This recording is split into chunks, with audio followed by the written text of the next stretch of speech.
ሰላም ጤና ይስጥልን ክቡራንና ክቡራት የኤንቢሲ አማራ ሚዲያ ቤተሰቦች ነው። የዕለተ ሰንበት የሰኔ 8 2017 ዓመተ ምህረት የረፋዱን የግንባርና ወቅታዊ መረጃዎችን ወደ እናንተ ማድረስ እንጀምራለን። ቻናላችንን ሰብስክራይብ፣ ቪዲዮንም ላይክ በማድረግ የአማራን ሕዝብ የህልውና ትግል እንድታግዙ ቤተሰብ እንድትሆኑ በአክብሮት እንጠይቃለን። አብራችሁን ቆዩ።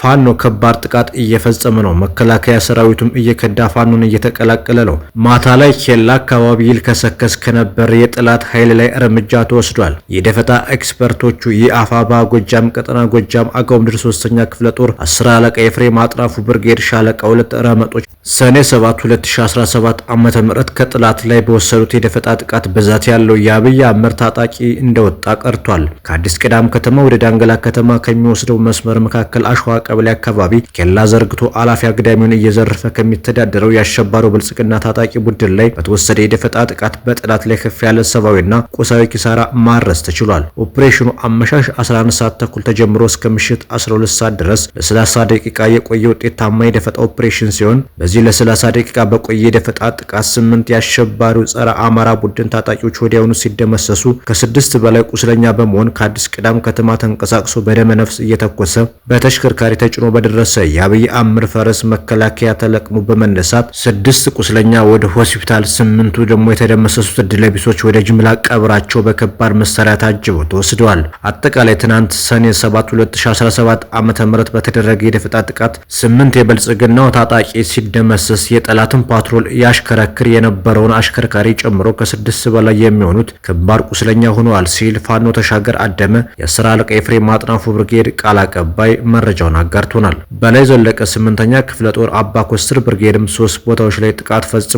ቢቸና ከተማ ወይራ ቀበሌና ጠልማ ላይ ጠላት ተረፍርፏል። ወይራ ከተማ ላይ የቁም ምሽግ ቆፍሮ የነበረ ቢሆንም ጀግኖች ምሽጉን ተቆጣጥረው ከተማዋን ለሰዓታት ነጻ አውጥተዋት ውለዋል። የአፋባ ጎጃም ቀጠና 8ኛ በላይ ዘለቀ ክፍለ ጦር አባ ኮስትር ብርጌድ በእነማይ ወረዳ ወይራ ጠልማ ቀበሌና ቢቸና ከተማ ሆስፒታል አካባቢ ሰኔ 6 2017 ዓመተ ምህረት በ3 ቦታዎች ከቀኑ 11 ሰዓት እስከ ምሽቱ 6 ሰዓት ላይ በተካሄደ ውጊያ ፋኖ ድል ተቀዳጅቷል። በእነማይ ወረዳ ጠልማ ቀበሌና ቢቸና ከተማ መሽጎ የሚገኘው የአገዛዙ ኃይል አባ ኮስትር ብርጌድ ባካሄደ ውጊያ ቅጽል ስሙ እናትዋ የሚባል አድማ ብተናና ስሙን ማወቅ ያልቻልናቸው 5 የአድማ ብተና አባላት መሞታቸው ተረጋግጧል። ወይራ ቀበሌ ላይ በተደረገ ውጊያ አሰማይ ሹሜ፣ መንጋው ቢራራ፣ ከማል ዳውድ የሚባሉ ሚሊሻና 3 የአድማ ብተና አባላት ሲቆስሉ በአጠቃላይ በዚህ ውጊያ ብዙዎችን መደምሰስ ሲቻል 9 የጠላት ኃይል ቀላልና ከባድ ቁስለኛ መሆናቸው ተረጋግጧል። የፋኖን ምት መቋቋም ያልቻሉ ያገዛዙ የሚሊሻ አካላት በቢቸና ከተማ እናንተ የፋኖ መረጃ ናችሁ፣ በእናንተ በኩል ነው እየተዋጋን ያለን በሚል ድንቁርና ሐሳቤ ከቀኑ 11 ሰዓት ጀምሮ እንቅስቃሴ በሚያደርጉ ወጣቶች ላይ ድብደባ መፈጸማቸውን ማረጋገጥ ችለናል በማለት ብርጌዱ መረጃውን አጋርቶናል። የጎጃም አገው ምድር 3ኛ ክፍለ ጦር ጊዮን ብርጌድ ሰከላ ተወርዋሪ ኮማንዶችና የጎጃም አገው ምድር 3ኛ ክፍለ ጦር ጊዮን ብርጌድ ሰከላ ወረዳ ግሽ አባይ ከተማ ሳንግብ ቀበሌ ላይ መሽጎ በእግረኛ ሰላማዊ ሰዎችን በዲሽቃ በግፍ ሲደበድብ በነበረው ጠላት ላይ መብረቃዊ ጥቃት የሰነዘሩበት ሲሆን ጠላት እግሬ አውጪኝ ብሎ የያዘውን በየመንገዱ እያዝረከረከ ፈርጥጧል። በዚህም ጠላት ሲጠቀምበት የነበረ ሬሽን እና በርካታ ተተኳሽ መማረክ ተችሏል።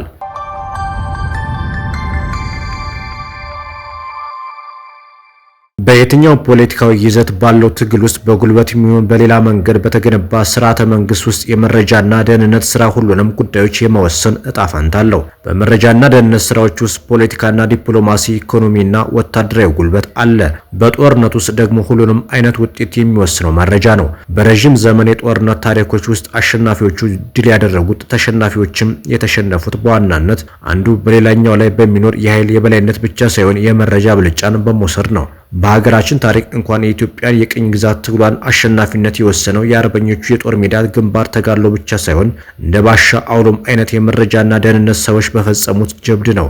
ምዕራባውያንም ሆኑ ሌሎችም የዓለም ልዕለ ኃያላን ሀገራት በውስጣቸው ከአንድ የታጠቀ ግዙፍ ቡድን ይልቅ ግለሰብ መረጃ መንታፊ ያሰጋቸዋል። ይህ እውነት የዘርፉን ወሳኝነት አጉልቶ ይነግረናል። የአሜሪካ ጉልበት ከወታደሯ በላይ የስለላ ተቋሟ ሲአይኤ ነው። ሩሲያ የፈረጠመውና የዘመነው የመከላከያ ተቋሟ ያለ ኬጂቢ የስለላ መረብ የሚፈጽመው ስራ የለም። በዚህ ወቅት እንደ ቡድን ከሐማስና ሄዝቦላ ጋር፣ እንደ ሀገር ከፍልስጤም ከሊባኖስና ኢራን ጋር ጦርነት ውስጥ ያላችው እስራኤል ከሞሳድ ውጤታማ የስለላ መንገድ ውጭ አንድ እርምጃ መጓዝ አትችልም። የሂዝቦላው መሪ ያሲን ነስረላ፣ የሐማሱ ያህያ ሲንዋር፣ የኢራኑ ኢታማዦር ሹምና ሳይንቲስቶች እንዲሁም ሌሎች መሪዎች የተገደሉት በጦሩ ሳይሆን በመረጃና ደህንነት ተቋሙ ሞሳድ ነው። ሀገራት አንዱ የሌላኛውን ግንኙነት እስከ መሪዎች የስልክ ልውውጥ ድረስ የሚጠላለፉት የመረጃ ሀያልነት ስለሚረዱ ነው። የአብዛኞቹ የመረጃና ደህንነት ተቋማትም ውግንናቸው በየጊዜው ለሚቀያየሩ መንግስታት ሳይሆን ለሀገራቸው ሉዓላዊነት ነው። የዘርፉን ሁሉ ነገርነት ለማሳየት ዓለም አቀፍ ልምምዶችን አነሳን እንጂ በኢትዮጵያ ግን በተለይም በ50 ዓመታት ውስጥ የታየው አተገባበሩ ውግንናውን በባለጊዜው ገዢዎች የተቃኘ ነው። በኢህአዴግ ዘመን የህወሓትን አድራጊ ፈጣሪነት የሚያስጠብቅ ሆኖ እንዲዋቀር ተደርጓል። በወቅቱ የአማራ ህዝብ ላይ የደረሱ ግፎች ሁሉ የታቀዱት በመረጃና ደህንነት ተቋሙ ነበር። የአማራ ልሂቃን በየጊዜው እየታፈኑ በግድያና እስር እንዲጠፉም አድርጓል። መጀመሪያ የነ ክንፈ ገብረ መድኅን በኋላም የነጌታቸው አሰፋ የነበሩ መስሪያ ቤት የዘረጋው ሰንሰለት እጅግ አደገኛ የሚባል ሲሆን ኢትዮጵያ ውስጥ ከ3 ሰዎች አንዱ የመረጃና ደህንነት ሰው እንዲሆን ያደረገ ነበርም ይባልለታል። የታቀዱ ኦፕሬሽኖችና ፖለቲካዊ ትርፍ ያመጣሉ ተብሎ የሚታሰቡ ደህንነት ነክ ድራማዎች፣ የሽብር ዶክመንተሪዎችና አመጾች ሁሉ የሚቀመሩበት በዚህ ተቋም ነበር። አብይ አህመድ መራሹ የኦህዴድ ቡድን የሚኒሊክ ቤተመንግስትን ከረገጠበት ጊዜ ጀምሮም የመረጃና ደህንነት መስሪያ ቤቱ ለተረኛ ገዢዎች መገበሩን ቀጥሏል።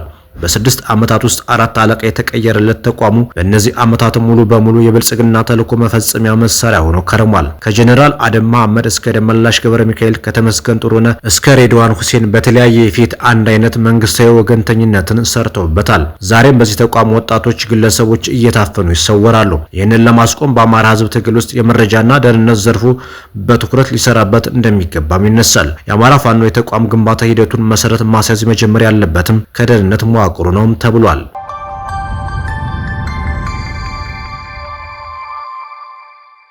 የኤርትራ መንግስት ቃል አቀባይ የማነ ገብረ መስቀል የኢትዮጵያው ገዢ የብልጽግና ፓርቲ ባለስልጣናትና ተሳዳቢዎቻቸው በአሁኑ ወቅት እያንጸባረቋቸው ያሉት መከራከሪያዎች ከመሰረታዊ አመክንዮና ቀላል ከሆኑ የዓለም አቀፍ ህግ ድንጋጌዎችና ከዲፕሎማሲያዊ መርሆች ያፈነገጡ ናቸው በማለት ዛሬ በማህበራዊ ትስስር ገጻቸው ባሰፈሩት አስተያየት ተችተዋል። የማነ በዚህ አስተያየታቸው የብልጽግና ፓርቲ ባለስልጣናትና ተሳዳቢዎቻቸው ኤርትራና ኢትዮጵያ እንደገና በጀመሩት ቅርርብ ግራ መጋባት ይታይባቸዋል ብለዋል። የማነ አያይዘውም ይህ ግራ መጋባት የተፈጠረው የብልጽግና ባለስልጣናትና ተሳዳቢዎቻቸው ኤርትራ በባህር ግዛቷ ላይ ያላትን የማይገሰስ ሉዓላዊ መብት በከፊል ለጨረታ ለማቅረብ ዝግጁ እንዳልሆነች ከተረዱ በኋላ ነው በማለት አስተያየታቸውን ቋጭተዋል።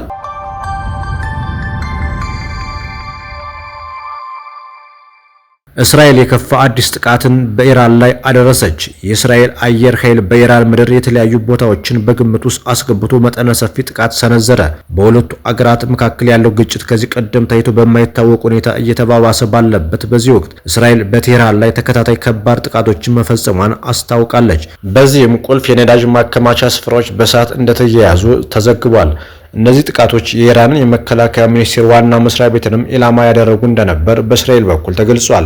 እነዚህ በሁለቱም በኩል እየተካሄዱ ያሉት ጥቃቶች በቀጠናው ተቀናቃኞች መካከል የታየው ቀጥተኛና የረዘመ ግጭት ሆኖ ተመዝግቧል። ኢራንም በምላሹ በፍጥነትና በብዛት ሚሳኤሎችን ወደ እስራኤል እየተኮሰች ሲሆን ቀድሞውንም ተለዋዋጭ የሆነውን ቀውስ ይበልጥ አባብሶት ቀጥሏል። ከሁለቱም ወገኖች የተለያዩ መረጃዎች እየወጡ ሲሆን መረጃዎቹ አደገኛ አዲስ ምዕራፍ መጀመሩን ያመለክታል። ዓለም አቀፉ ማህበረሰብም ሰፋ ያለ ቀጠናዊ የግጭት አደጋ በመደቀኑ ይህን ግጭት በከፍተኛ ስጋት እየተመለከተ እንደሆነ ከሚሰጡ አስተያየቶች ለመረዳት ይቻላል። የእስራኤሉ ጠቅላይ ሚኒስትር ቤንያሚን ኔታንያሁ የኢራን የትኛውም ኢላማና ስፍራ አስፈላጊ ሆኖ ስናገኘው እንመታለን ሲሉ፣ የኢራኑ ፕሬዝዳንት ማሱድ ፔዜሽኪያን በበኩላቸው እስራኤል ጥቃቷን የማታቆም ከሆነ ከባድ አጸፋ ይጠብቃታል በሚል አስጠንቅቀዋል። አደገኛውን የእስራኤል ጥቃት ተከትሎም ኢራን በጥቂት ሰዓታት ውስጥ አጸፋዊ እርምጃ ወስዳለች። የእስራኤል ጦርም ኢራንን እያጠቃ መሆኑን በቃል አቀባዩ በኩል አሳውቋል።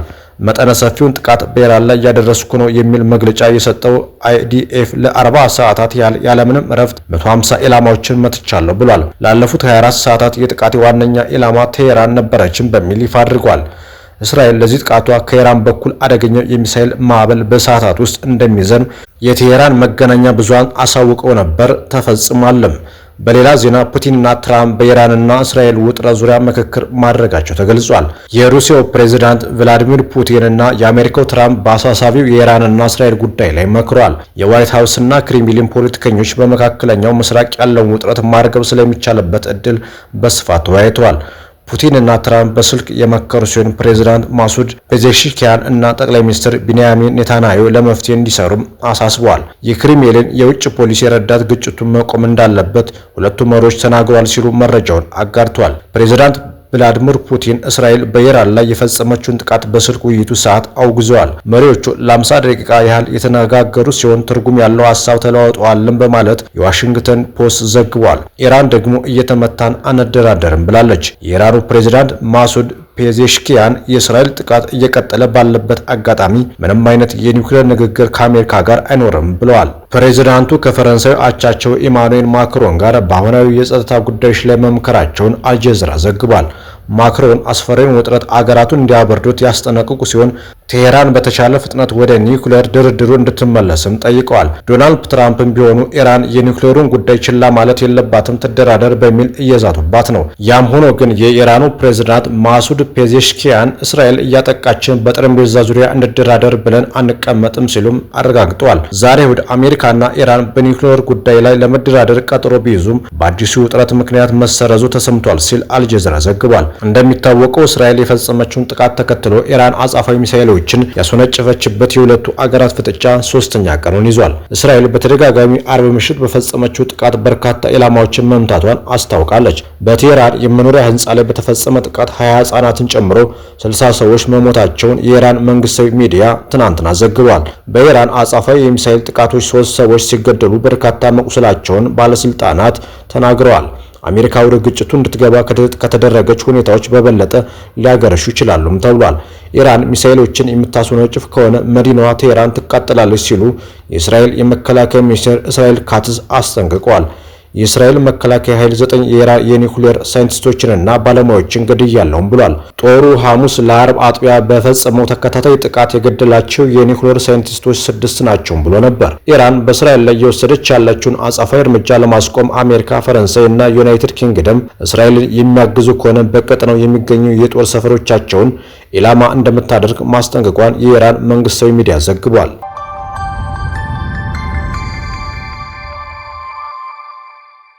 ክቡራንና ክቡራት አድማጭ ተመልካቾቻችን ለሰዓቱ የነበረን የመረጃና የዜና ወጃ ይህንን ይመስል ነበር። ጤና ይስጥልን።